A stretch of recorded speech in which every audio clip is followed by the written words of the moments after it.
Johnson ഒപ്റ്റിക്കൽസിൽ തിങ്കൾ ബുധൻ വെള്ളി ദിവസങ്ങളിൽ രാവിലെ 10 മുതൽ ഉച്ചയ്ക്ക് 1 മണി വരെ കണ്ണ് ഡോക്ടറുടെ സേവനം ലഭ്യമാണ്. ഡ്രൈവിംഗ് ലൈസൻസിനുള്ള സർട്ടിഫിക്കറ്റുകളും എല്ലാ ബ്രാൻഡഡ് ഫ്രെയിമുകളും ഇവിടെ ലഭ്യമാണ്. കൂടാതെ ഡോക്ടർമാർ നിർദ്ദേശിക്കുന്ന എല്ലാത്തരം കണ്ണടകളും ജോൺസൺ ഒപ്റ്റിക്കൽസിൽ നിന്നും ലഭിക്കുന്നു. ജോൺസൺ കണ്ണട വ്യാപാരം ഡിവൈൻ ആശുപത്രിക്ക് എതിർവശം വടക്കാഞ്ചേരി. ത്യാഗത്തിൻ്റെയും സമർപ്പണത്തിൻ്റെയും ഓർമ്മകൾ പുതുക്കി ലോകമെമ്പാടുമുള്ള ഇസ്ലാം മത വിശ്വാസികൾ ബലിപെരുന്നാൾ ആഘോഷിക്കുന്നു. പെരുന്നാൾ ആഘോഷങ്ങളുടെ ഭാഗമായി ചെറുതുരുത്തി ചുങ്കം ജുമാ മസ്ജിദിൽ ബലിപെരുന്നാൾ നമസ്കാരം നടന്നു.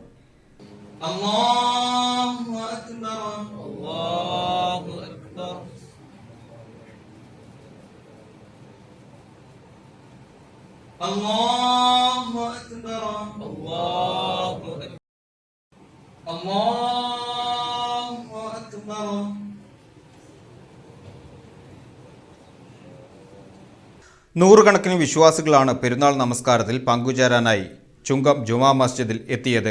മസ്ജിദിൽ നടന്ന പ്രത്യേക പെരുന്നാൾ നമസ്കാരത്തിന് സൈനുൽ ആബ്ദീൻ അൻവരി നേതൃത്വം നൽകി. തുടർന്ന് അദ്ദേഹം വിശ്വാസികൾക്ക് പെരുന്നാൾ സന്ദേശവും കൈമാറി. നിസ്കാരത്തിന് ശേഷം പ്രായഭേദമന്യേ എല്ലാവരും പരസ്പരം പെരുന്നാൾ ആശംസകൾ നേർന്നും ആലിംഗനം ചെയ്തും സ്നേഹം പങ്കുവെച്ചുമാണ് പള്ളിയിൽ നിന്നും മടങ്ങിയത്. അങ്ങനെയാണെങ്കിൽ അഥവാ എല്ലാ ഓരോ നോട്ടത്തിനും അല്ലാഹു സുബ്ഹാനഹു വ തആല അവനക്ക് വേണ്ടി എഴുതി വെക്കും. എന്ത്?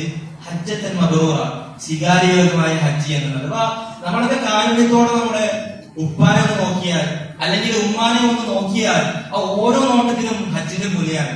അല്ലാഹു സുബ്ഹാനഹു വ തആല അതിനെ സ്വായത്തമാക്കാൻ നമുക്ക് എല്ലാവർക്കും തൗഫീഖ് നൽകി അനുഗ്രഹിക്കുമാറാകട്ടെ.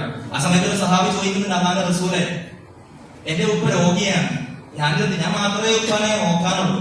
അപ്പോ ഒരു ദിവസം ഞാൻ 100-ലേറെ തവണ ഉപ്പാനെ നോക്കുന്നുണ്ട്. അപ്പൊ 100 വട്ടം എനിക്ക് ഹജ്ജിന്റെ കൂലി കിട്ടുമെന്ന്. അപ്പൊ നബി പറയുന്നുണ്ട്, ആ 100 വട്ടം എനിക്ക് ഹജ്ജിന്റെ കൂലി കിട്ടുമെന്ന്. അപ്പൊ ഇത് കേട്ട വേറെ സ്വഭാവം ചോദിക്കുന്നത്, അല്ലാഹുവിന്റെ റസൂലേ, എന്റെ ഉമ്മയും ഉപ്പയും എന്നോട് ഭയങ്കര ദേഷ്യത്തിന്റെ പെരുമാറാം.